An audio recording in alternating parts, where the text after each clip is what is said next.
مثلاً آپ لائن میں لگے ہوئے ہیں، کوئی شخص آپ کو کہتا ہے کہ یہ میرا بیگ پکڑیے، میرے پاس سامان زیادہ ہے، میں آگے جا کے آپ سے لے لوں گا، بالکل نہ پکڑیے۔ اس میں اگر اس نے کوئی منشیات چھپائی ہیں، اگر وہ نکل گئے تو وہ آپ سے لے لے گا، اگر نہیں نکلے تو وہ بری ذمہ ہوگا اور آپ پکڑے جائیں گے۔ اس لیے اس کا بہت زیادہ اہتمام کریں کہ نہ اپنی طرف سے اور نہ کسی کی طرف سے اس میں بالکل ملوث نہ ہونا چاہیے۔ سامان کی ری پیکنگ، یہ آپ کی ثوابدید پر ہے۔ آپ اگر اس کو اس طرح پیک کرواتے ہیں تو ظاہری سی بات ہے کہ سامان آپ کا محفوظ ہو جاتا ہے، سامان آپ کا محفوظ ہو جاتا ہے۔ ویل چیئر ہے، اسٹرالر ہے، اگر جو ہے آپ اس کو اپنے لاگت میں ڈروانا چاہتے ہیں تو ٹھیک ہے، اس کو آپ ری پیکنگ اس کی کروا لیجئے، تو اس طرح آپ کا سامان وغیرہ بالکل محفوظ جائے گا، وہ کھلنے وغیرہ سے محفوظ ہوگا۔ وہیں پر موجود ہوتا ہے عملہ، کچھ پیسے لیتا ہے اور اس کے اوپر شاپر چڑھا کے اس کو سیٹ کر دیتا ہے۔ نمبر 5، بورڈنگ پاس کا حصول اور آپ کے جو لیگیج ہیں وہ عملے کے حوالے آپ نے کرنے ہیں۔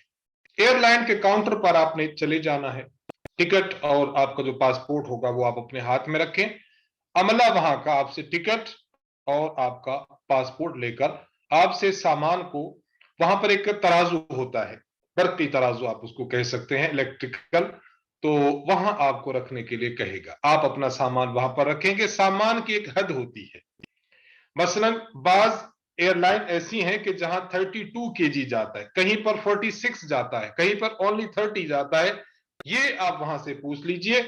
تو جس پرواز میں مثلا آپ کی پی آئی اے میں ٹکٹ ہو چکی ہے، آپ کی ایئر بلو میں ٹکٹ ہو چکی ہے، تو جہاں جہاں آپ کی ٹکٹ ہو چکی ہے وہ آپ ان کی ویب سائٹ پر چلے جائیں کہ یہ کتنا سامان اٹھانے کے لیے اجازت دیتے ہیں، تو کوشش کریں کہ اپنے سامان کو اپنے گھر ہی سے وزن کر کے جائیں، کہیں ایسا نہ ہو کہ وہاں سامان جو وہاں پر مطلوب وزن ہے اس سے زیادہ ہو جائے، آپ کو نکالنا پڑے یا آپ کو مزید پیسے اس کے دینے پڑے، تو اس کا بہت زیادہ انسان کو خیال رکھنا چاہیے۔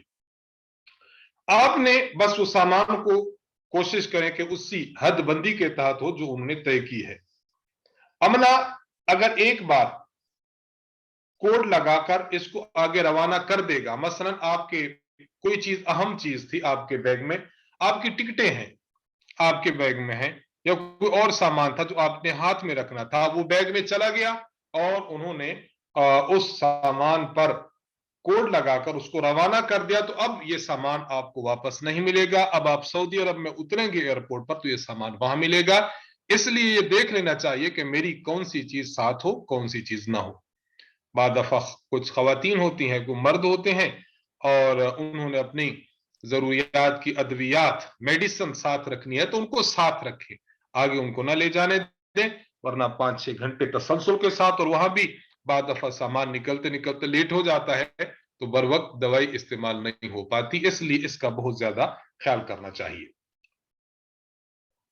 بار کوڈ کی ایک کاپی آپ کے ٹکٹ پر وہ لگا دیں گے، اس بار کوڈ کو سنبھال کر رکھیں جب تک سامان دوبارہ مل نہ جائے۔ سامان آگے روانہ کرنے کے بعد عملہ آپ کو سیٹ نمبر الاٹ کرے گا کہ یہ آپ کی سیٹ نمبر ہے۔ ایک بات واضح ہے کہ سیٹ نمبر وہیں پر الاٹ ہوتی ہے، بعض لوگوں کی یہ خواہش ہوتی ہے کہ میری سیٹ شیشے کے قریب ہو، کھڑکی کے ساتھ والی سیٹ مجھے ملے، تو وہاں پر اگر آپ کو یہ چاہیے ہو تو ریکویسٹ کر کے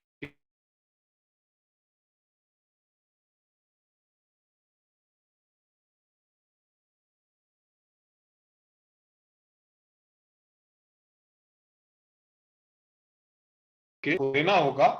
ایف آئی اے کا عملہ آپ کی تصاویر لے لے گا اور پاسپورٹ پر مہر لگائے گا، ایگزٹ کی مہر لگائے گا، خروج کی۔ اس مرحلے سے فارغ ہو کر ڈپارچر لاؤنج پر آپ نے روانہ ہو جانا ہے، تو راستے کی رہنمائی وہاں کا عملہ آپ کو کر دیتا ہے، بھی میں کہاں جاؤں، اب اس طرف چلے جائیں، کہاں جاؤں۔ یہ بات واضح رہے کہ وہاں اگر کوئی چیز آپ کو سمجھ میں نہیں آ رہی تو عملے سے پوچھنے میں بالکل جھجک محسوس نہ کریں، انشاءاللہ العزیز عملہ آپ کے ساتھ بے حد تعاون کرے گا۔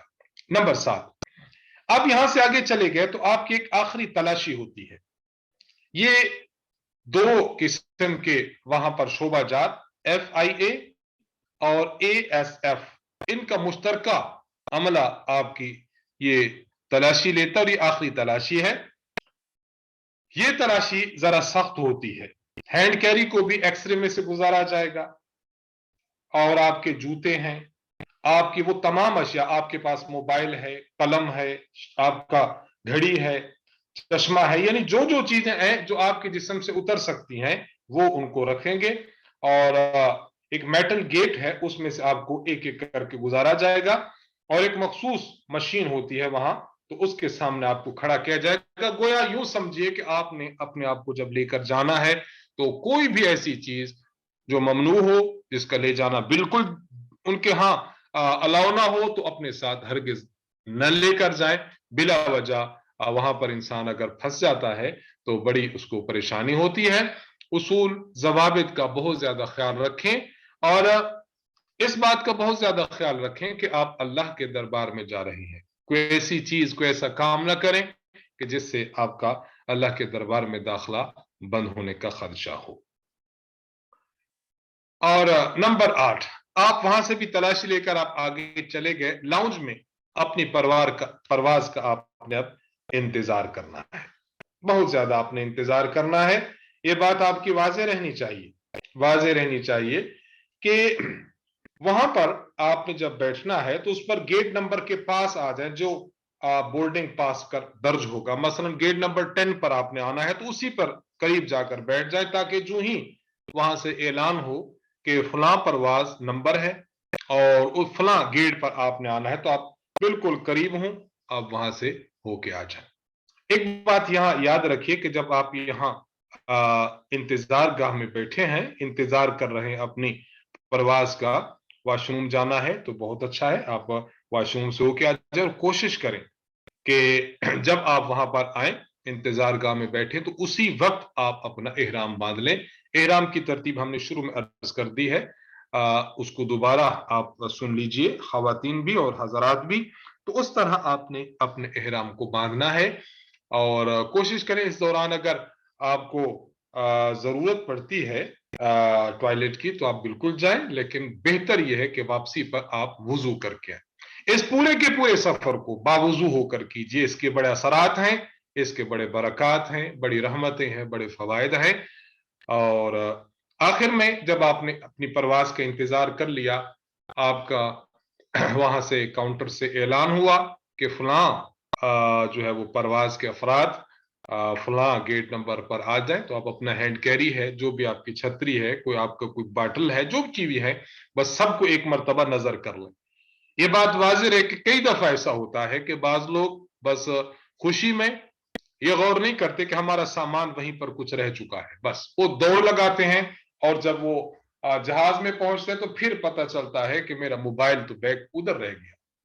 اور اس طرح کئی ہوا ہے، ہمارے بہت سے حضرات ایسے کہ ان کے ساتھ یہ معاملہ پیش آیا، تو خیر وہ مل جاتا ہے، جاتا تو کہیں نہیں، لیکن بہرحال پریشانی ان کو آڑے آ جاتے۔ تو جہاز میں آپ نے سوار ہو جانا ہے، اور جہاز میں آپ نے چند احتیاطیں اختیار کرنی ہے۔ دیکھیے، سب سے پہلی احتیاط تو یہ اختیار کریں کہ اسی سیٹ پر بیٹھیں کہ جس کا نمبر آپ کے بورڈنگ پاس پر لکھا ہوا ہے، بلا وجہ دھکم پیل میں ادھر ادھر جانا، اس سے اعتراض کریں۔ آپ کی سیٹ پر کوئی بیٹھا ہوا ہے، آپ بڑے ادب سے احترام سے کہیں کہ مجھے سیٹ دے دے۔ اگر کوئی اس طرح منع کر رہا ہے تو پھر وہاں جو عملہ ہوتا ہے، ایئر ہوسٹس ہے یا کوئی مرد حضرات ہیں، تو ان سے آپ رہنمائی لے لیں کہ یہ میرے ساتھ یہ معاملہ پیش آیا ہے۔ آپ پرواز شروع ہونے سے پہلے آپ اپنا سیٹ بیلٹ دیکھ لیں کہ سیٹ بیلٹ آپ نے کس طرح باندھا ہوا ہے۔ اچھا، آپ کے آکسیجن ماسک ہے اس کا استعمال ہے، دیگر احتیاطیں جو وہاں سے بتائیں ان کو بغور سنیں۔ بعض دفعہ خوشی میں بیٹھ تو جاتے ہیں لیکن وہ اعلانات ہو رہے ہوتے ہیں، اس طرف لوگوں کی توجہ نہیں جاتی، ان کو بہت ہی زیادہ توجہ کے ساتھ سنیں، اور جو جو وہاں ہدایت نامہ ہو اس کو غور سے آپ دیکھیں۔ جب آپ جہاز میں بیٹھ جائیں اور جہاز پرواز بھرنے لگے، اڑان بھرنے لگے، تو پھر آپ نے دعائیں مانگنی ہے۔ سبحان الذی سخر لنا ھذا وما كنا له مقرنین وانا الى ربنا لمنقلبون۔ آپ نے سفر کی دعائیں مانگنی ہے، اللہ تعالیٰ سے دعا مانگنا ہے، اور تلبیہ جاری رکھنا ہے، جو تلبیہ آپ نے احرام باندھتے وقت شروع کیا تھا